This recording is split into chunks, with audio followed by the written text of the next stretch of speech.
ஒரு ஜாதகத்தில் குரு ராகு சேர்ந்து இருந்துச்சுன்னா அவங்க தனக்கு ஏதோ ஒரு எக்ஸ்ட்ரீம் பவர் இருக்கிறதாக அவங்க நம்புகிறாங்க.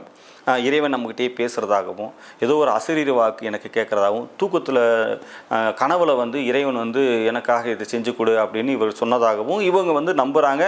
அது உண்மையா பொய்யா அப்படிங்கிறது அவங்க. ஆனால் ஒரு ஜாதகத்தை குருவும் ராகுவும் காம்பினேஷனில் இருந்துச்சு அப்படின்னா அவங்க தான் இந்த கோயில் கட்டுறதா இருக்கட்டும், அல்லது இந்த குறி சொல்கிறவங்களா இருக்கட்டும், அல்லது மாந்திரிகம் தாந்திரிகம் இந்த லைனுக்கெலாம் போகிறவங்களா இருக்கட்டும், இவங்க எல்லாருமே கோயில் கட்டுறதா ஒரு ஒரு வழக்கமாக வச்சுருக்கிறாங்க. அவங்களுக்கு தான் அதுக்கு அமைப்பாக இருக்குது.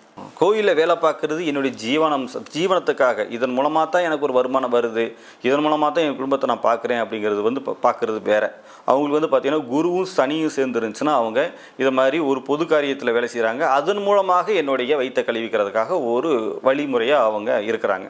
இதே இது சனிக்கு எது ஒரு ஜாதகத்தில் காம்பினேஷன் இருந்துச்சுன்னா அவங்க ஒரு ஒரு பொதுவான அதில் என்னுடைய வருமானத்தை பெருசாக அவங்க பார்க்குறது இல்லை. அவங்களுக்கு வேறு வருமானம் வரலாம் அல்லது வராமல் கூட போகலாம். ஆனால் அவங்க சர்வீஸ் ஓரியன்டாக அவங்க போயிடுறாங்க.